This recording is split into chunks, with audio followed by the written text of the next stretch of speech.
फसलें सूखने लगी हैं। अतः मैं आपके माध्यम से माननीय विद्युत मंत्री का ध्यान आकर्षित कराना चाहता हूं कि वहां पे इस समय बिजली की जो वो है सप्लाई बहुत गड़बड़ आ गई है, तो उसको सही करें जिससे किसान अपने ट्यूबवेल के द्वारा अपनी खेती को बचा सकें।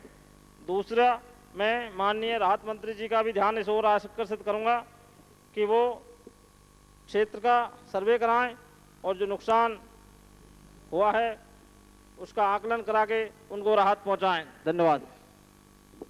श्रीमती मीना अग्रवाल।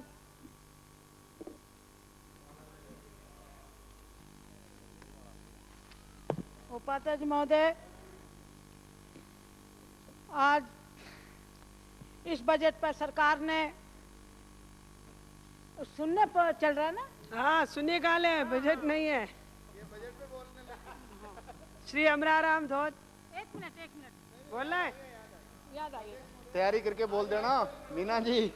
उपाध्यक्ष, देखिए मैं आपका विषय बता देती हूँ, एक मिनट। आपने लिखा है कि राशन कार्ड के बारे में। उपाध्यक्ष महोदय, केंद्र सरकार ने, जो भाजपा की सरकार है, बनने के बाद इन्होंने राजस्थान में मिट्टी का तेल का कोटा काफी मात्रा में इन्होंने बढ़ाया, मगर सरकार ने इतना कुछ करने के बाद यहाँ के अधिकारी की लापरवाही के कारण अप्रैल और मई के महीने में उतना मिट्टी का तेल का कोटा नहीं उठाया केंद्र सरकार से। मैं केंद्र सरकार को तो बहुत बहुत धन्यवाद दूंगी, मगर मन में थोड़ा सा दुख होता है कि यहाँ के अधिकारी लापरवाही के कारण उन्होंने उतना कोटा नहीं उठाने से यहाँ की जनता को मिट्टी का तेल उतना नहीं मिला। इसके साथ साथ मैं आपसे ये भी कहूँगी कि जिला रसद विभाग की लापरवाही के कारण राशन में गेहूँ है, चीनी है, ये सही मात्रा में नहीं मिल पा रही है। कभी गीली चीनी मिलती है, कभी कम तोल के देते हैं, कभी मतलब पहली बार 2-4 दिन माल देते हैं, फिर बाद में कह देते हैं माल खत्म हो गया। तो इसकी एक सही व्यवस्था कराई जाए। मैं आपसे एक निवेदन और करना चाहूंगी सभापति महोदय, उपाध्यक्ष महोदय, कि राशन कार्ड नहीं बन रहा। पुराने जो राशन कार्ड है वो सारे मतलब फट गए, गल गए, भर गए लिख लिख के। अब नए राशन कार्ड की अति आवश्यकता है कि अब मैं सरकार, आपके जरिए सरकार से भी मांग कर रही हूँ, नए राशन कार्ड जल्दी बनाया जाए। आपने मौका दिया, धन्यवाद। श्री अमराराम जी। उपाध्यक्ष महोदया, मैं सरकार और सहायता मंत्री जी का ध्यान उन ओलावृष्टि की तरफ दिलाना चाहता हूं, जहां 22 मार्च 1998 को डीडवाना, नावा और दांतारामगढ़ के बहुत से गांव में भयंकर ओलावृष्टि हुई और उस ओलावृष्टि से 75% किसानों की खड़ी खेत की फसल तबाह हो गई। लेकिन उसके बाद जिस तरह का जो राजलिया ग्राम पंचायत समिति कुचामण की ग्राम पंचायत है, वहाँ के पटवारी ने जिस तरह से सर्वे घर बैठ के किया और उससे जो सहायता मिली, उन लोगों को सहायता मिल गई उपाध्यक्ष महोदया जिनके काश्त की ज़मीन नहीं है, उन किसानों को मिल गया जिनके खेत में कोई फसल नहीं थी, और जिनकी फसल नष्ट हुई उनको कोई राहत नहीं मिली। मात्र 20 लोगों को राहत मिली। जब ये है, हाँ, बिगर खेत वालों को, क्योंकि पटवारी ने घर बैठ करके उनके नाम दे दिए जिनके खातेदारी नहीं थी, उनको दे दिया।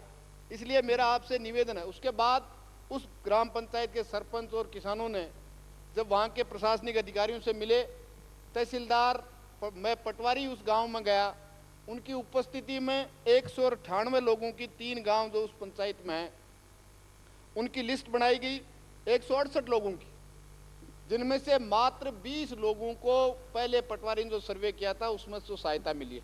लेकिन जो 168 में बाकी जितने भी किसान बचे हुए हैं जिनकी लिस्ट वहाँ के तहसीलदार की उपस्थिति में, सरपंच की उपस्थिति में बनाई गई, जिस पे दस्तखत थे, लेकिन जिला कलेक्टर से दरियाफ्त करने पे पता लगा कि उस पटवारी को बचाने के लिए प्रशासनिक अधिकारियों ने पूर्ण रूप से तहसीलदार की उपस्थिति में बनी हुई लिस्ट को कहीं इंदराज तक नहीं किया। इसलिए मेरा सहायता मंत्री जी से ये निवेदन है कि इस वाकये की पूर्ण जांच कराएं और जितने भी ओलावृष्टि के संबंध में जिन किसानों को राहत नहीं मिली है, जिनकी शिकायतें मिली हैं, उनकी पूर्ण रूप से जाँच करें और जिन पटवारियों ने समुचित सर्वे नहीं किया, उन लोगों को बचाने की कोशिश नहीं करके उनको दंडित करने का, जिससे आने वाले समय में कोई भी किसान की नष्ट हो तो उसको समुचित जो भी नॉर्म्स हैं, पहले तो पर्याप्त नॉर्म्स नहीं है, लेकिन जो कुछ भी सहायता के नॉर्म्स हैं उनके अनुसार सही सलामत जो जिसका नुकसान हो उसको कम से कम मिले, ये मेरा आपसे माध्यम से निवेदन है। श्री चुन्नीलाल ग्रासिया,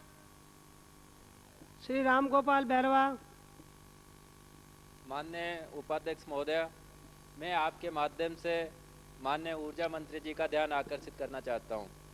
विधानसभा क्षेत्र पीपलदा के कस्बा इटावा में गत वर्ष 88-89 में 0.5 मेगावाट का एक मिनी हाइडल योजना स्वीकृत की गई थी।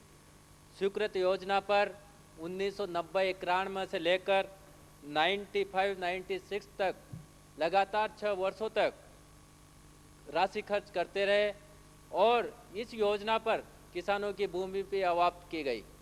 जिस प्रकार विधानसभा प्रश्न के माध्यम से इस योजना पर जो खर्चा बताया गया था वो इस प्रकार था।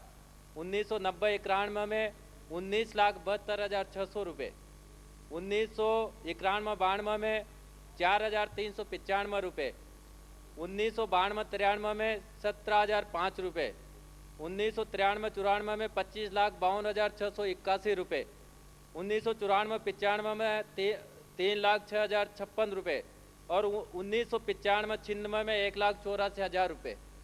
माननीय सभापति महोदय, माननीय उपाध्यक्ष महोदय, इस योजना पर 6 साल तक लगातार इतनी राशि खर्च करने के बाद भी 1996 में इस योजना को विद्युत विभाग के अधिकारियों के द्वारा, विद्युत मंत्री जी के द्वारा इस योजना को कैंसिल कर दिया गया। माननीय उपाध्यक्ष महोदय, मैं आपके माध्यम से माननीय ऊर्जा मंत्री जी से और इस सरकार से ये निवेदन पूछना चाहता हूं कि इस योजना पर 6 साल तक जो खर्चा करने के बाद कैसी कौन सी परिस्थिति उत्पन्न हो गई थी कि जिससे इस योजना को कैंसिल किया गया।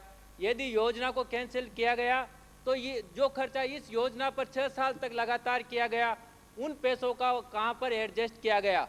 तो मैं आपके माध्यम से माननीय ऊर्जा मंत्री जी से निवेदन करना चाहता हूं कि इस स्वीकृत योजना को पुनः स्वीकृत करने का कष्ट करें, या जो इस योजना पर राशि खर्च की गई है उस पैसों का कहां पर उपयोग किया गया, क्या इसमें भ्रष्टाचार कितना किया गया है, इसकी जांच करवाई जाए। तो मैं आपके माध्यम से माननीय ऊर्जा मंत्री जी से निवेदन करूंगा, इटावा में स्वीकृत 0.5 मेगावाट मिनी हाइडल को पुनः स्वीकृत करने का कष्ट करें।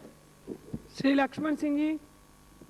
अध्यक्ष महोदय, अजमेर विश्वविद्यालय और राजस्थान विश्वविद्यालय के छात्र उनके विषय को लेकर के काफ़ी आशंकित हैं। परीक्षा परिणामों में अत्यधिक विलंब होने के कारण से अजमेर विश्वविद्यालय के कई विषयों के BA, BSc, MSc previous, MSc final कई विषयों में परीक्षा परिणाम अभी तक घोषित नहीं हुए हैं।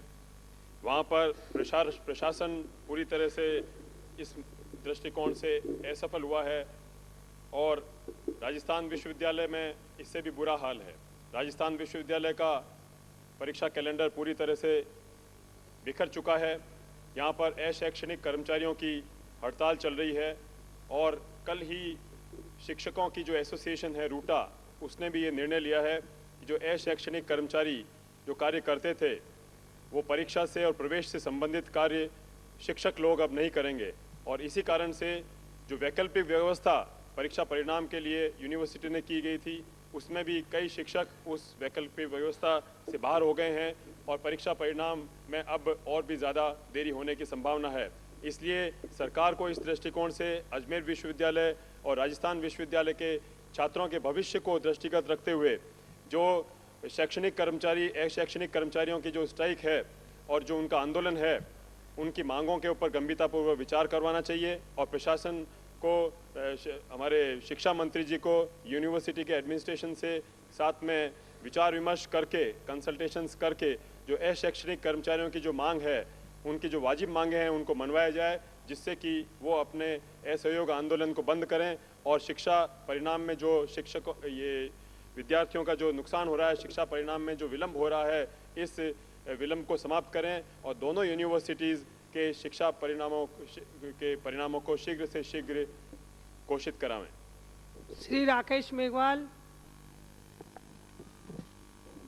माननीय उपाध्यक्ष महोदय, एक अत्यंत ही महत्वपूर्ण मुद्दा है कि मकराना घाटी चौराहे से विश्वविख्यात औद्योगिक क्षेत्र विद्याध, ये एक ही मार्ग है जहां आज ये स्थिति है, देश के कोने कोने से व्यापारी उस मार्बल उद्योग में, औद्योगिक क्षेत्र में मार्बल खरीदने आते हैं। वहाँ परिस्थितियाँ इस तरह की बनी है, एक साइड में माइंस एरिया है और एक साइड में रेलवे लाइन है। अब उधर माइंस का जो मलबा धीरे धीरे सड़क पे डाल दिया जाता है और आज स्थिति ये है कि वो संपर्क सड़क एकदम से बंद हो गई। कई बार इसके मामले में माननीय खनिज मंत्री जी को भी अवगत कराया और माननीय ललित किशोर जी चतुर्वेदी जी सार्वजनिक निर्माण मंत्री जी को भी अवगत कराया। मंत्री जी का एक सोचा समझा सा सवाल का जवाब आता है, माननीय विधायक महोदय, ये सड़क सार्वजनिक निर्माण विभाग में नहीं आती है, माननीय खनिज मंत्री जी से आप संपर्क करें।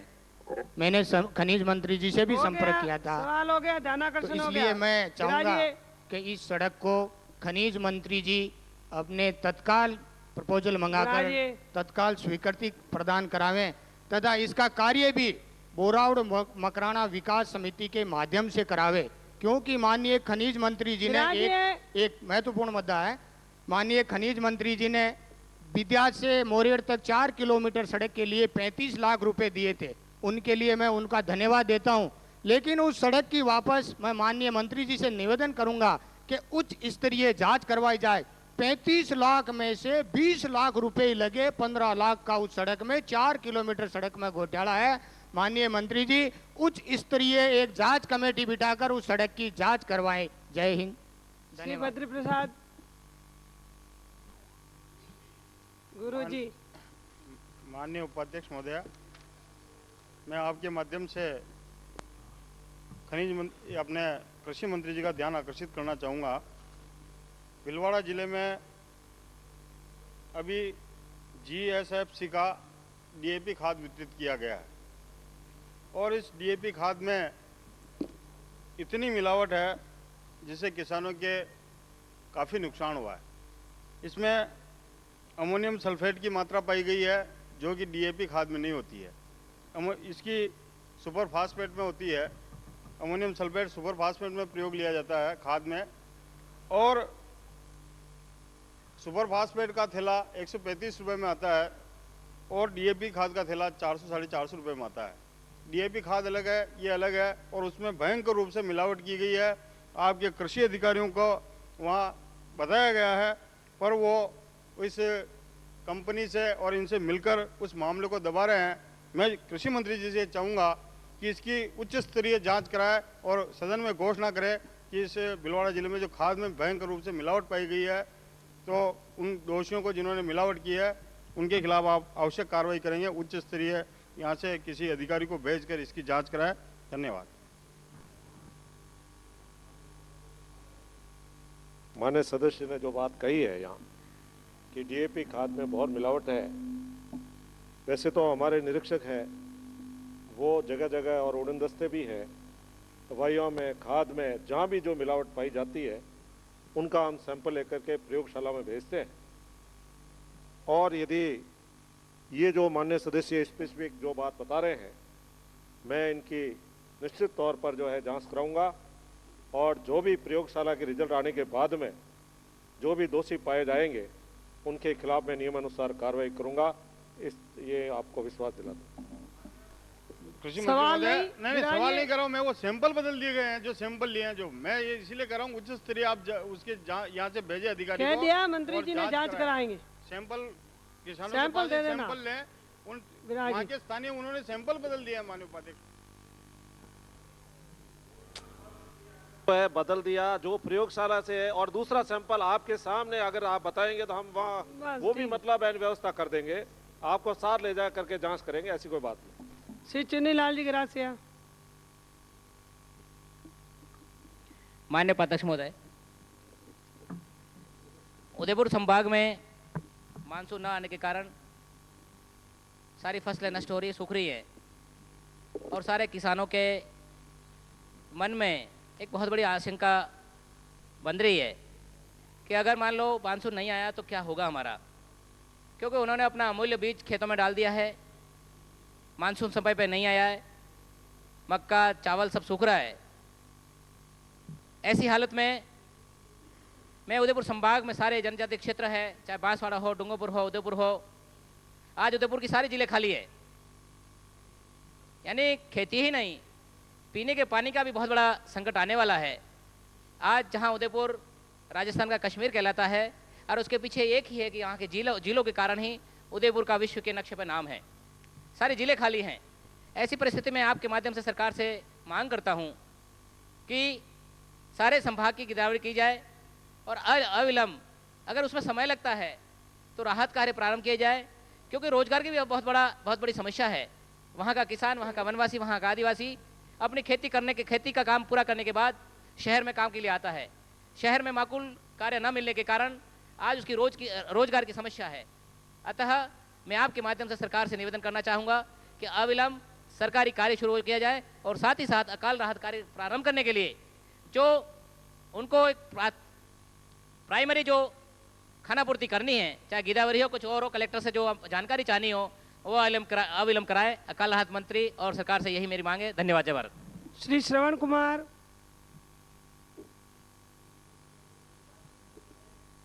आप बोल गए थे साथ का साथ टीकम जी के। नहीं, मैं तो टीकम जी की बात को मैंने ध्यान आकर्षित किया था, मेरी बात तो अलग थी। दो बार ध्यान आकर्षित, हमने सोचा आपकी देखिए विराज जी, आपकी स्लिप में नाम बोलने वाली थी, आप बोल गए तो मैंने उसको ही मान लिया कि आप बिल्कुल बोल लिए। नहीं, मैं क्षमा चाहता हूँ आपसे। मैं तो टीकम जी की बात को मैं आपके माध्यम से उपाध्यक्ष महोदया, मैं आपके माध्यम से राजस्थान सरकार के ध्यान आकर्षित करना चाहता हूं और इस सदन के माननीय सदस्यों का भी ध्यान आकर्षित करना चाहता हूं कि आज संपूर्ण उदयपुर बंद है। वहाँ की सब शैक्षणिक संस्थाएं बंद हैं, वहाँ के सारे कारोबार बंद हैं, वहाँ की दुकानें बंद हैं, और वहाँ पर यह जो सब बंद होने का कारण एकमात्र यह है कि मेवाड़ के संपूर्ण क्षेत्र में आज सारे संभाग में बांसवाड़ा, डूंगरपुर, राजसमंद, चित्तौड़, ये सारा संभाग आज आंदोलित है इस बात के लिए कि राजस्थान का जो कृषि विश्वविद्यालय 1987 में शासन ने बीकानेर शिफ्ट कर दिया था, उस कृषि विश्वविद्यालय जो वहाँ बनाया था उसका सारा ढांचा तैयार है। आज वहाँ के सारे लोग यह चाहते हैं कि वहाँ पर कृषि विश्वविद्यालय की स्थापना हो, और इसलिए आज संपूर्ण उदयपुर, आप राजस्थान सरकार मालूम करा के देख ले कि सब एक ही बात से आज वहाँ पर चिंतित हैं। वहाँ के सारे व्यवसायियों ने, सारे कारखाने वालों ने अपना जो है यह व्यवसाय बंद रखा है, और इसलिए बंद रखा है राजस्थान सरकार का ध्यान आकर्षित करने के लिए मैं ध्यान आकर्षित। प्रक्रिया के नियम 131 के अंतर्गत श्री कालूलाल गुर्जर एवं श्री राम रिचपाल नवाल, सदस्य विधानसभा, मांडल जिला भीलवाड़ा में चिकित्सा की समुचित व्यवस्था नहीं होने से उत्पन्न स्थिति के संबंध में चिकित्सा एवं स्वास्थ्य राज्य मंत्री का ध्यान आकर्षित करेंगे। उपाध्यक्ष महोदय, मैं माननीय चिकित्सा मंत्री जी का ध्यान मेरे विधानसभा क्षेत्र के मांडल के सामुदायिक स्वास्थ्य केंद्र में व्याप्त अनियमितता और उसमें काफ़ी कमियां, उसके बारे में ध्यान आकर्षित करता हूं। उपाध्यक्ष महोदय, माननीय सदस्य की तरफ पूर्णतः आकर्षित होते हुए मैं तथ्य आपके माध्यम से सदन के सम्मुख रखना चाहूँगा। सामुदायिक स्वास्थ्य केंद्र मंडल में आउटडोर व इंडोर रोगियों हेतु चिकित्सा सुविधा उपलब्ध है। केंद्र पर 30 रोगी शैय्याओं स्वीकृत उपलब्ध है। सामुदायिक स्वास्थ्य केंद्र पर स्थित प्रयोगशाला में खून, मूत्र व थूक इत्यादि की जांच सुविधा उपलब्ध है। ईसीजी की मशीन एवं एक्सरे की मशीन भी उपलब्ध है। केंद्र पर एम्बुलेंस, लेबर रूम एवं ऑपरेशन थिएटर आदि की भी सुविधा उपलब्ध है। वर्तमान में 2 वरिष्ठ चिकित्सा अधिकारी एवं 1 चिकित्सा अधिकारी का पद स्वीकृत है, जिन पर 1 वरिष्ठ चिकित्सा अधिकारी व 1 चिकित्सा अधिकारी कार्यरत है। 1 वरिष्ठ चिकित्सा अधिकारी का पद 1197 से रिक्त है, जिसे शीघ्र भरने के प्रयास किए जा रहे हैं। अन्य संवर्गों के में 17 पद स्वीकृत है, जिनमें से 15 भरे हुए हैं, जिनका विवरण निम्नानुसार है। मेल नर्स प्रथम स्वीकृत पद 1 कार्यरत 1, मेल नर्स द्वितीय स्वीकृत पद 4 कार्यरत 4, स्टाफ नर्स स्वीकृत पद 1 कार्यरत 1, सहायक रेडियोग्राफर स्वीकृत पद 1 कार्यरत 0, वरिष्ठ लिपिक स्वीकृत पद 1 कार्यरत 1, कनिष्ठ लिपिक स्वीकृत पद 1 कार्यरत 1, लैब टेक्नीशियन स्वीकृत पद 1 कार्यरत 1, वाहन चालक स्वीकृत पद 1 कार्यरत 1, वार्ड बॉय स्वीकृत पद 5 कार्यरत 4, स्वीपर स्वीकृत पद 1 कार्यरत 1। इस प्रकार उपरोक्त विवरण से स्पष्ट है कि नर्सिंग स्टाफ में मात्र 2 पद रिक्त है। इस प्रकार आवश्यकता अनुरूप एवं स्वीकृत पदानुसार नर्सिंग स्टाफ एवं पैरामेडिकल स्टाफ उपलब्ध है एवं सहायक रेडियोग्राफर का पद रिक्त है होने के फलस्वरूप पूर्व में एक मेल नर्स सेकंड को एक्सरे मशीन के संचालित हेतु 3 माह का प्रशिक्षण दिलाया गया था, परंतु उक्त मेल नर्स सेकंड का स्थानांतरण अन्यत्र हो जाने से यह पद रिक्त है। ईसीजी मशीन का प्रशिक्षण मेल नर्स सेकंड को दिलाया गया है। वर्ष 1997 में 31 ईसीजी किए गए, वर्ष 1998 में 30/6/98 तक 44 ईसीजी हो चुके हैं।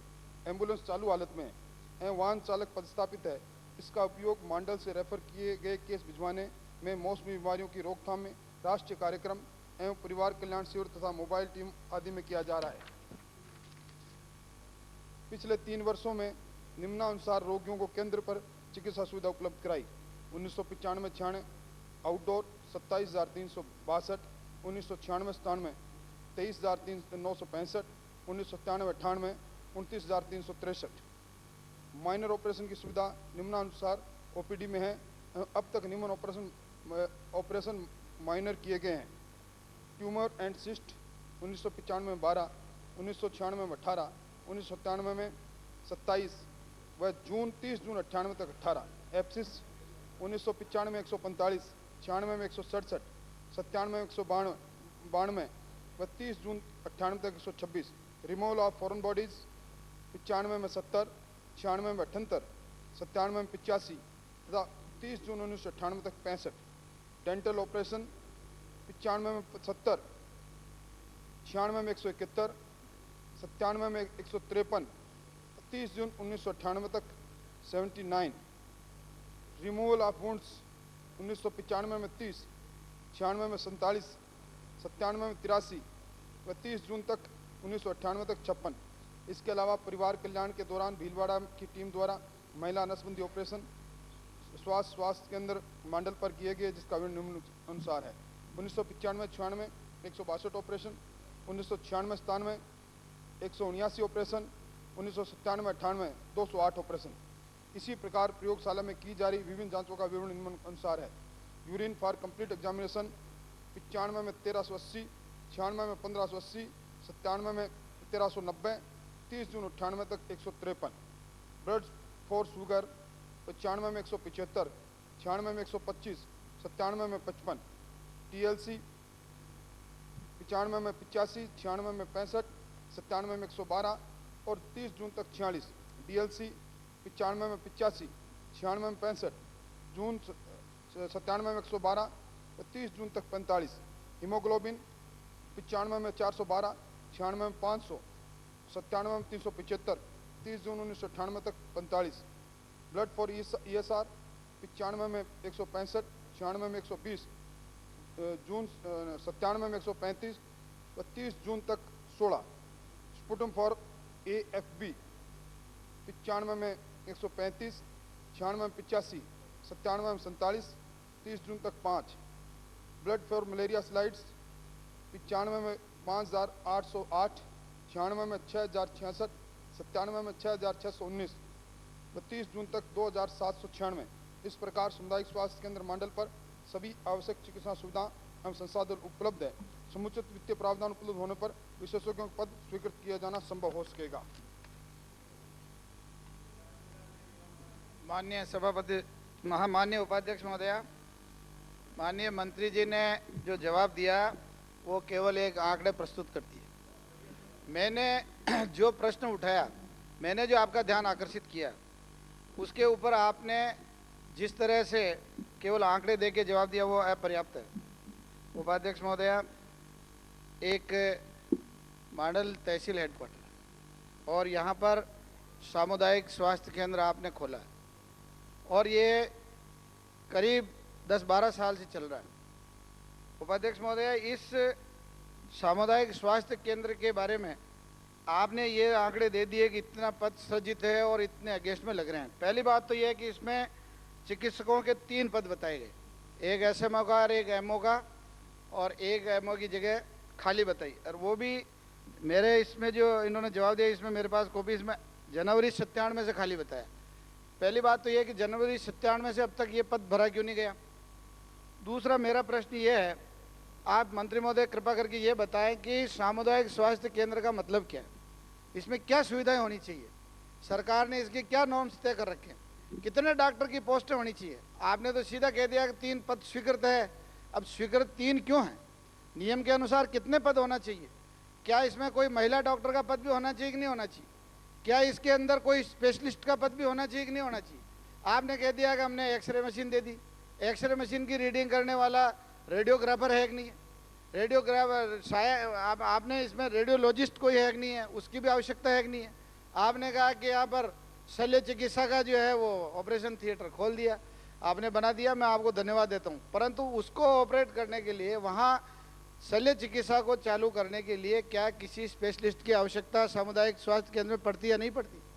क्या आपने कहा कि हमने एक्सरे मशीन दे दी लेकिन ऑर्थोपेडिक्स का कोई स्पेशलिस्ट चाहिए वहाँ, वो है कि नहीं। तो उपाध्यक्ष महोदय, मैं ये पूछना चाहता हूँ कि रेफरल अस्पताल या जो सामुदायिक स्वास्थ्य केंद्र आप खोलते हैं उसके क्या नॉर्म्स है, उसमें कितना स्टाफ होना चाहिए, कितने डॉक्टर होना चाहिए और कितने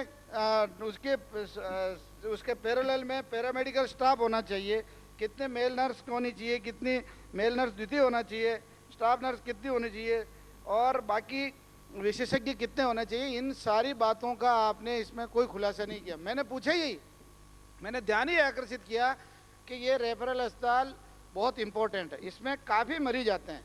उपाध्यक्ष महोदय, भीलवाड़ा जिले में और कई अस्पताल ऐसे रेफरल अस्पताल आपने बना रखे हैं जिसमें काफ़ी लोगों को काफ़ी जूनियर स्पेशलिस्ट और सीनियर स्पेशलिस्ट उसमें लगा रखे हैं, लेकिन वहाँ मरीज ही नहीं है।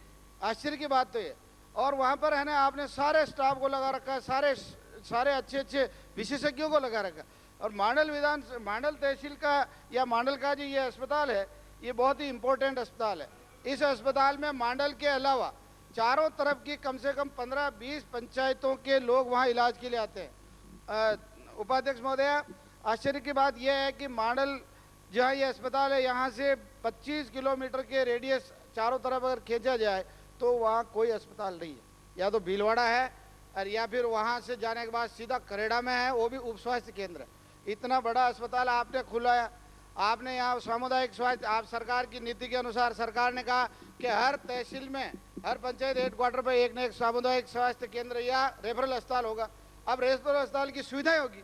अगर ये सुविधाएं हो तो उपाध्यक्ष महोदय, मैं आपके माध्यम से निवेदन करूंगा कि जो भीलवाड़ा का जो महात्मा गांधी अस्पताल है, जिसमें भीलवाड़ा जिले भर के मरीज आते हैं, चित्तौड़ जिले के मरीज वहाँ आते हैं, राजसमंद जिले के मरीज वहाँ आते हैं और काफ़ी आसपास के मरीज जो है वहाँ भीलवाड़ा में इलाज कराने के लिए आते हैं। और भीलवाड़ा नगर के जिले के जो लोग आते हैं उससे काफ़ी दबाव उस अस्पताल में पड़ रहा है। और ये अस्पताल ऐसा है जो भीलवाड़ा के नज़दीक है। यदि इसकी सारी सुविधाएं होती तो मैं सोचता हूं कि भीलवाड़ा के अस्पताल का बहुत बड़ा दबाव जो है कम हो जाता। लेकिन सभा पर माननीय उपाध्यक्ष महोदय, यह माननीय मंत्री महोदय ने, जो कि एक बार आप स्वयं पधारे और मैं आपको वहाँ ले गया था, आपने वहाँ पर सारे अस्पताल का निरीक्षण किया और उस वक्त आपने ये फरमाया था कि प्रश्न यही है कि सुन लो, आप मेरा निवेदन ये है सभापति महोदय कि आपने वहाँ ये कहा कि इसमें जो है इतना स्टाफ और होना चाहिए और मैं इसके लिए पद सृजित करूंगा। उपाध्यक्ष महोदय, मैं आपके माध्यम से पूछना चाहता हूँ, आज उस बात को 1-1.5 साल हो चुका है। आप चुप रहिए, आपका नंबर भी आ जाएगा, ऐसी क्या बात है, आपको भी उठ करेंगे ना फिर। आप बोलते हो जो हमने तो नहीं कहा। माननीय सदस्य व्यवधान नहीं करें। माननीय कोगटा जी, आप सीनियर हैं, कुछ सीखिए, अब तो सीखिए, अब तो 2 साल में 2 बार में तो। माननीय आप प्रश्न पूछिए।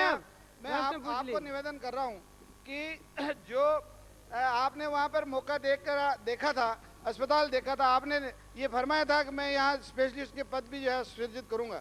मेरे सामने आपने CMHO साहब को कहा था कि आप जहाँ पे इस तरह के पद बेकार पड़े हैं, जहाँ उनका उपयोगिता नहीं, उनको यहाँ ट्रांसफर करने के लिए प्रस्ताव भेजो। उन्होंने प्रस्ताव भी भेजे, कितने पदों की आवश्यकता है, कितने स्टाफ की आवश्यकता है, वो सारा डिपार्टमेंट को भेजा, लेकिन आज दिन तक उसकी कोई स्वीकृति नहीं हुई। उपाध्यक्ष महोदय, बड़ा आश्चर्य की बात तो ये है कि आपने वहाँ ऑपरेशन थिएटर के साथ साथ अंदर जो है आपने ये भर्ती करने के लिए भी है वहाँ बेड प्रश्न नहीं, एक इम्पोर्टेंट है सर। उपाध्यक्ष महोदय, इसमें आपने अभी जवाब जो पढ़ा, विराज एक शब्द नहीं बोला। हाँ विराज, आप ठीक रहे चुनाव, आप बोल रहे हैं, ऐसे क्या होगा 3 महीने में? आपको कोई लाभ नहीं यार, आपका उद्देश्य नहीं, आपका समझ में नहीं, आपका उद्देश्य नहीं, आपका उद्देश्य केवल इंटरप्ट करना ही है क्या?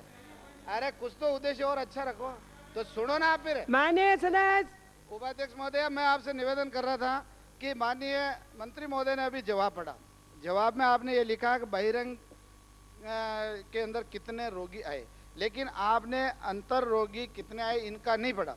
1996-97 में 62 लोग वहाँ भर्ती रहे, उसके बाद में 97-98 में 33 लोग, और अप्रैल 98 तक 25। तो अब आप देखिए, पहले 62 थे, फिर 33 हुए और फिर 25 हो गए।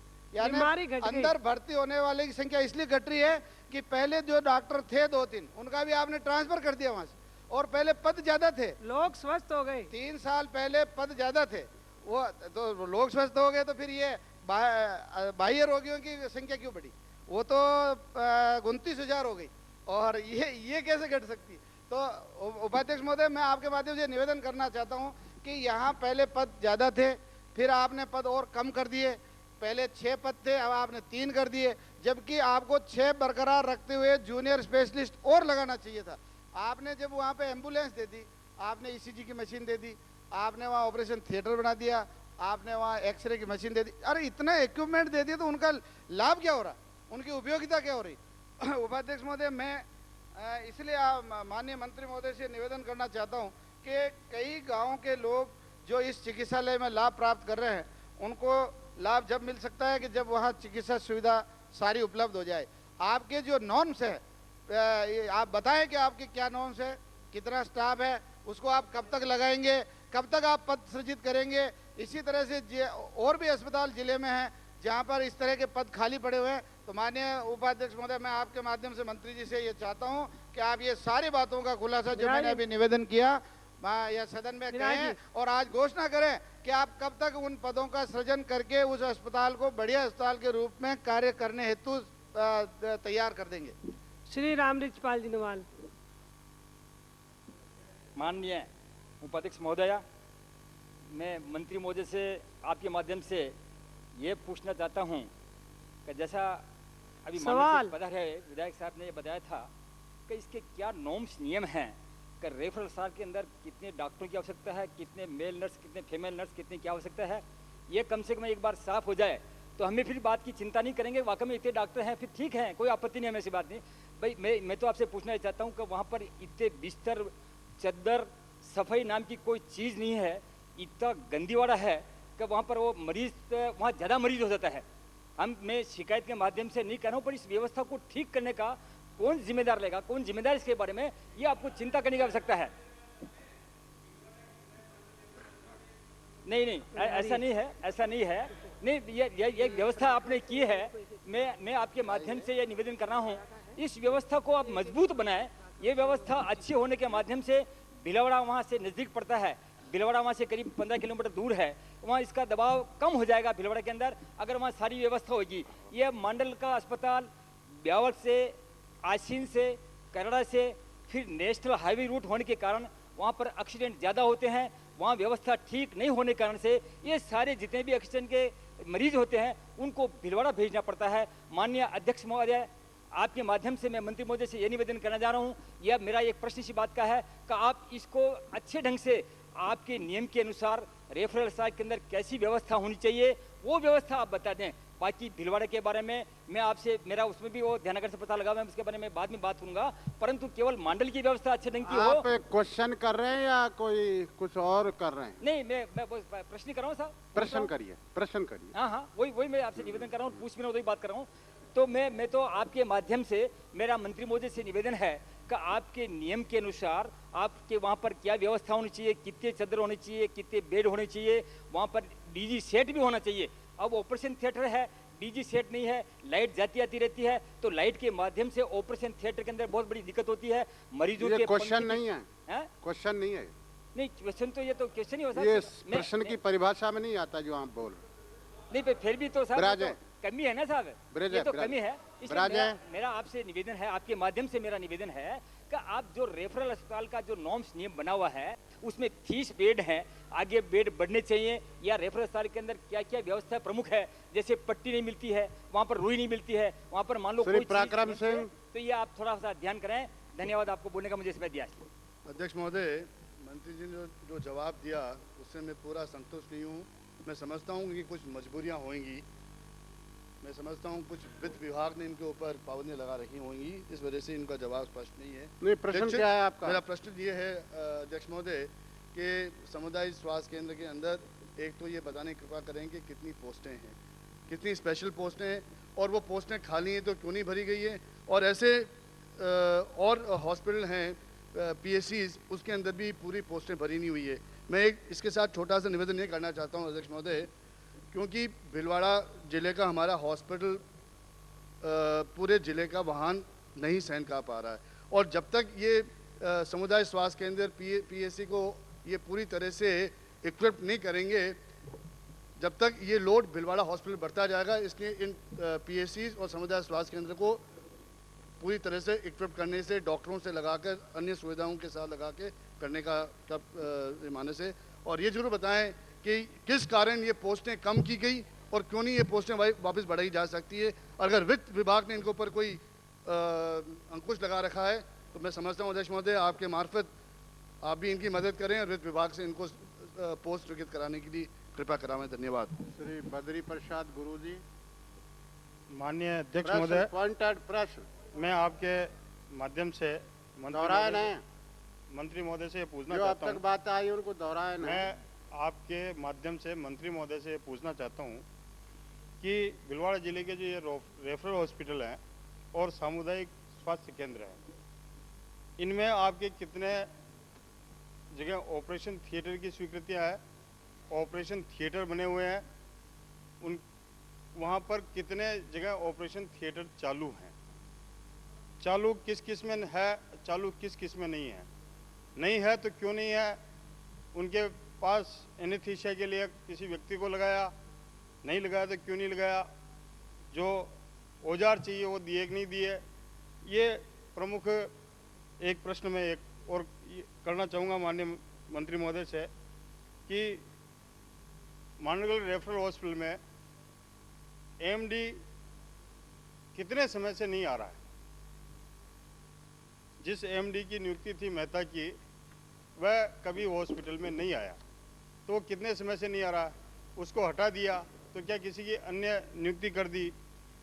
तीसरा यह है माननीय उपाध्यक्ष महोदय कि जैसा पराक्रम सिंह जी ने कहा कि भीलवाड़ा में बहुत दबाव है, और दबाव की मुख्य वजह है कि जितने भी सामुदायिक स्वास्थ्य केंद्र हैं और जितने भी रेफरेंस हॉस्पिटल भीलवाड़ा के हैं, भीलवाड़ा में MP का भी दबाव है, मध्य प्रदेश से भी काफ़ी लोग वहाँ दिखाने के लिए आते हैं।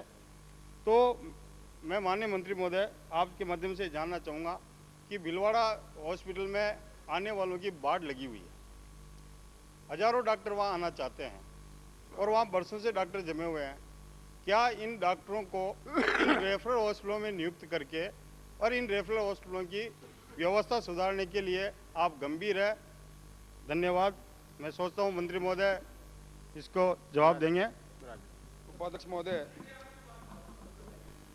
मैं आपके माध्यम से माननीय सदस्य को अवगत कराना चाहूँगा कि भीलवाड़ा मंडल हॉस्पिटल 12 अप्रैल 89 को इसको शहरी डिस्पेंसरी थी अध्यक्ष महोदय, और इस शहरी डिस्पेंसरी को क्रमोन्नत करके रेफरल हॉस्पिटल का दर्जा दिया गया।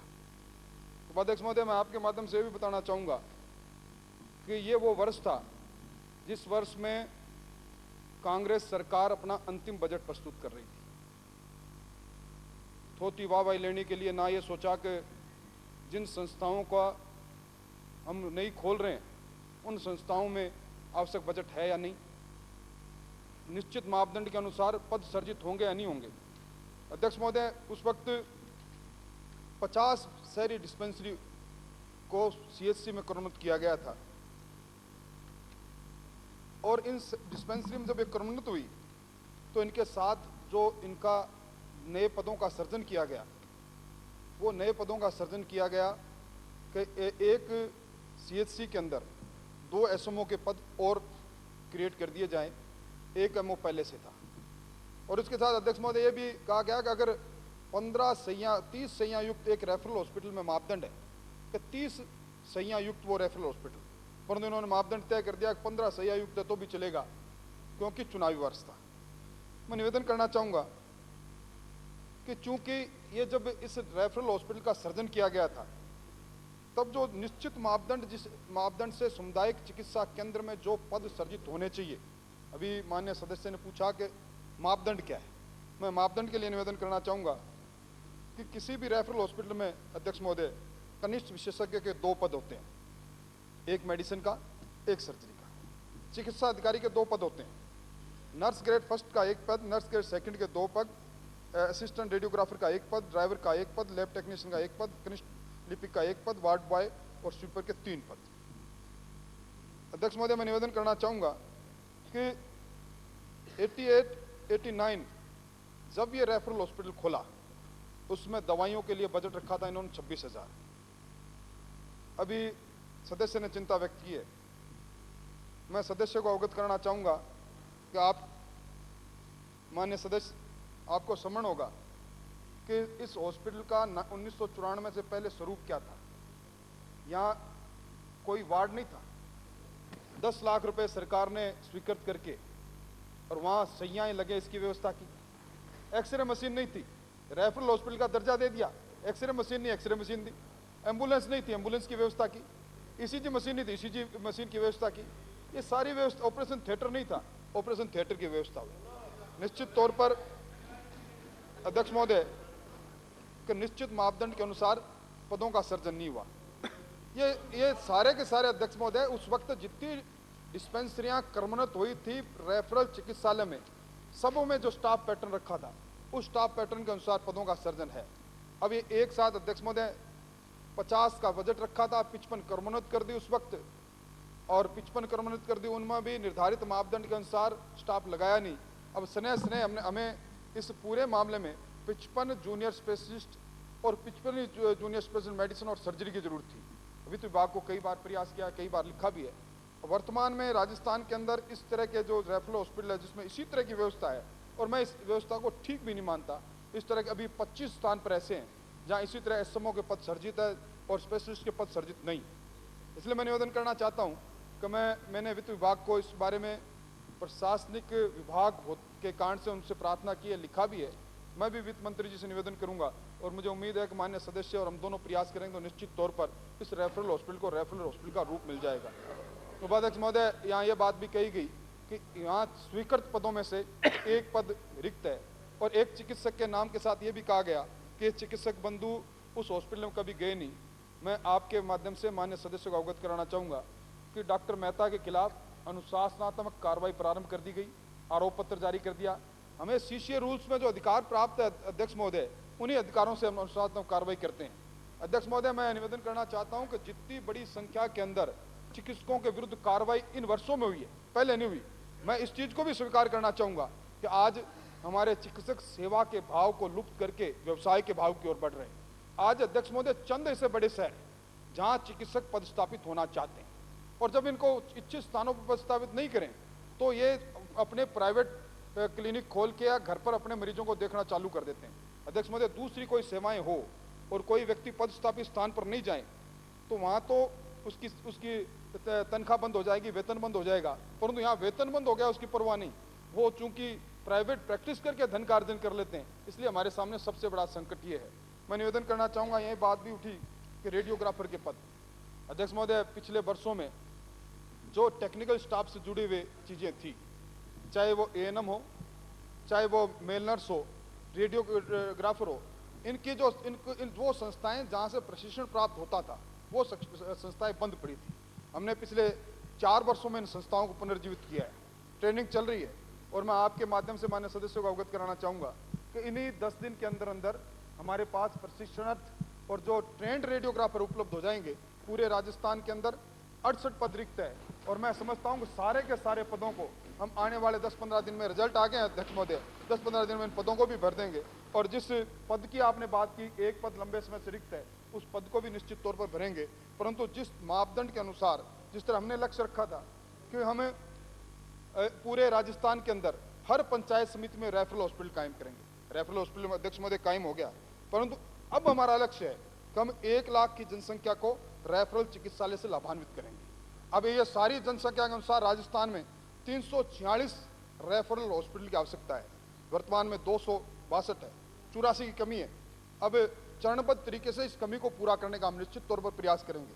अध्यक्ष महोदय, आपके माध्यम से निवेदन करना चाहूँगा कि पिछले 4 वर्षों में कई संस्थाएं खुली हैं, कई संस्थाएं चिकित्सा संस्थाएं क्रमोन्नत भी हुई है, परंतु एक संस्था का ऐसा उदाहरण नहीं अध्यक्ष महोदय जहां निर्धारित मापदंड के अनुसार संस्था को खोला गया, क्रमोन्नत किया गया, परंतु उसके साथ साथ जो स्वीकृत पद हैं उनका सर्जन नहीं किया गया। अभी ये भी अध्यक्ष महोदय के आखिरी सत्र और इसके बाद चुनावी दंगल, अब ये हो सकता था कि छोटी वाहवाही लेने के लिए मैं भी यहाँ वित्त मंत्री जी से कह देता कि बजट की और आवश्यकता नहीं, आप तो मुझे 200 रेफरल हॉस्पिटल दे दें, मैं भी इस तरह की रचना कर सकता था।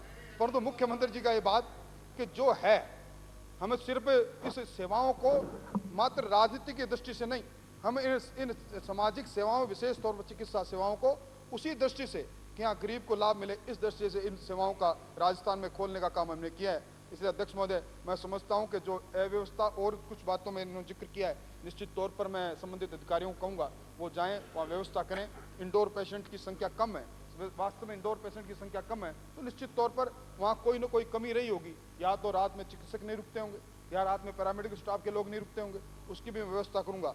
रही बात पदों के सर्जन की बात, वो वित्त विभाग से बात करके, और अध्यक्ष महोदय मैं भी कोशिश करूंगा कि नए पद अगर आ जाएं तो यहाँ वास्तव में ये रेफरल हॉस्पिटल का दर्जा, नाम रेफरल हॉस्पिटल है, परंतु दर्जा वास्तव में जिस तरह मापदंड से होने चाहिए पद, उन पदों का सर्जन नहीं है। माननीय अध्यक्ष महोदय, माननीय अध्यक्ष महोदय, एक वो मैंने ऑपरेशन थिएटर के लिए पूछा था माननीय अध्यक्ष महोदय, बिजोलिया का ऑपरेशन थिएटर चालू नहीं है, आपने पूछा, मैंने पूछा था कौन से ऑपरेशन